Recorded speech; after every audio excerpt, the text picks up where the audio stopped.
Okay, everybody, are you ready for month 9? So we're going to be doing what's called double dash 2. So here is the tan version for you to see. And then I also have a burgundy version. So here's the burgundy, both very pretty. And I have a real fun variation to show you too when we're finished. So let's start with step 1. So step 1 is right here. You're going to be adding 19A rectangles to the 1E square. And so it's going to be like this. What you're going to do is sew 2 rectangles on opposite sides of the big square. So once you finish that, then you have to make a series of 4 of these little triangles. So you're going to take 6D and 6B and put them together. So what I want you to notice on this, because I have to use this all the time, so they're giving you like little graphs of what each color is. So B is the little checkerboard. So if you look up here, you see B is the checkerboard. So that when you go to put it together, you'll see that the B should be facing that square. So you're going to make 4 of these little units right here. And then what you're going to do is you have 2 of the rectangles left because you had 4 of these. So you're going to sew 1 here. And what we want to make sure is that this one is just the opposite like that. We don't want this one down here like that. I tried it and it didn't work. I had to rip out. You can see my stitching taken out. Okay, so we're going to sew this one on there. And I'm just going to stitch this really fast for you.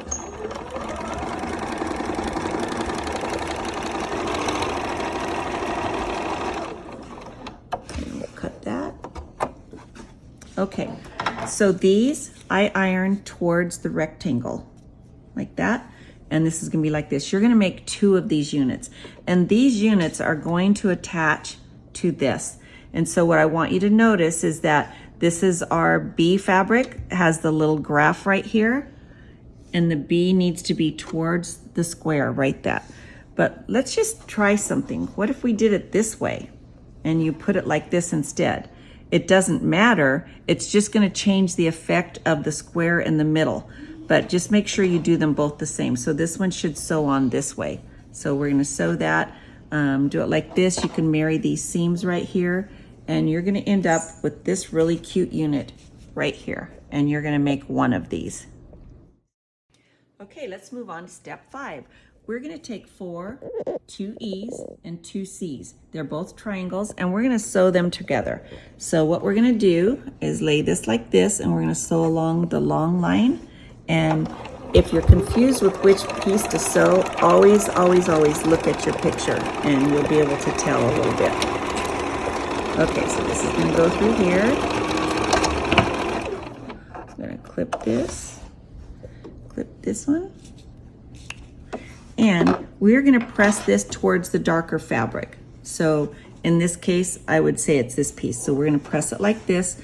We're going to make 4 of these units. So here's my unit finished, and turn. And I want you to notice also that not all of my triangles have a flower right in the center. When you make all the blocks, it doesn't really matter. If some of them have the center, that's nice. But if they don't all, I think that's totally fine too. So you're going to make 4 of these units. Okay, let's go on to step 6. So we're going to take, I've been told by my granddaughter Sophie, this is a trapezoid because I always forget the name. We're going to sew this little triangle to the top of the trapezoid. So we're going to do this. Let's get it in here.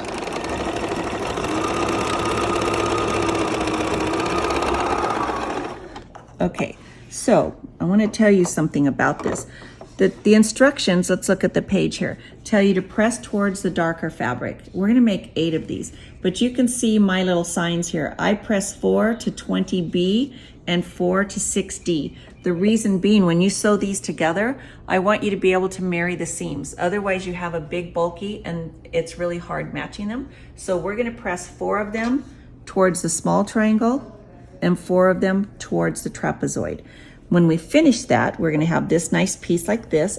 Then we're going to take our 2C and we're going to sew it to this unit. So it's going to go like this. We're going to sew it along the long line. Line these up.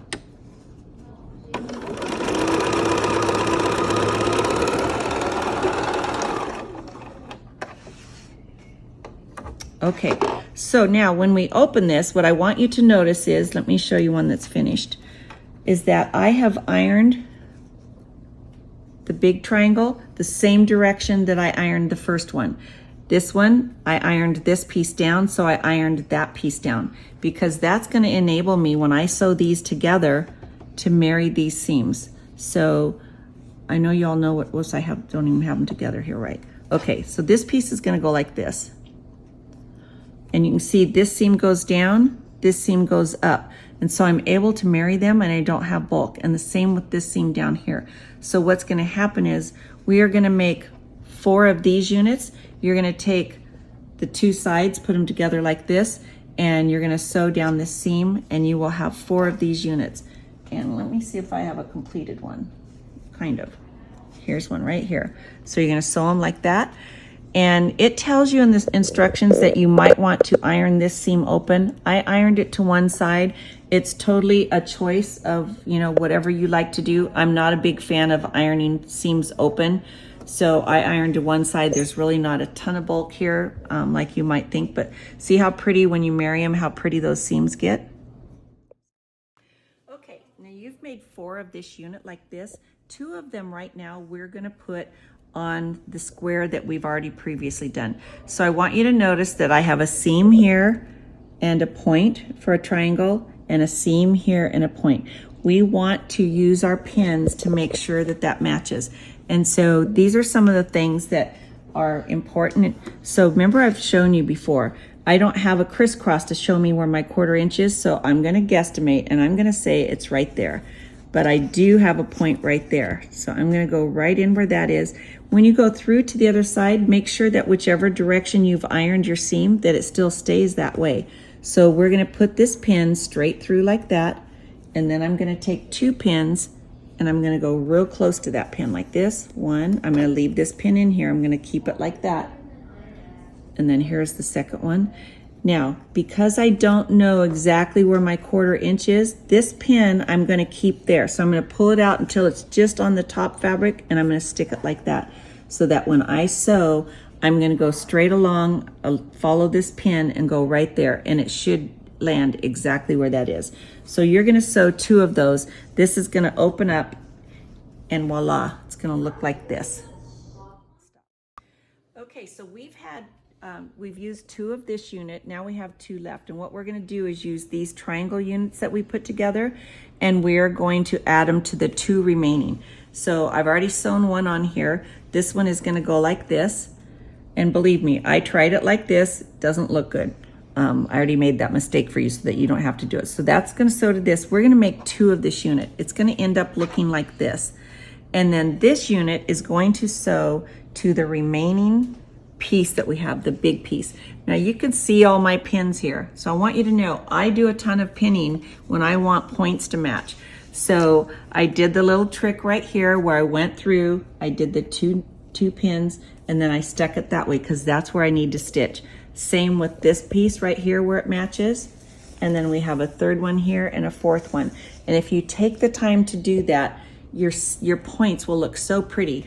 And it's this area right here. So you can see where it kind of continues right here and it continues right there. So it just makes it really pretty. Okay, so thanks for joining us today. That's block 8 and 9. You only have 3 left after this. So 1 or 2 next month and then 1 or 2 in October, depending on how we do it. And I will see you soon at AVS. Bye.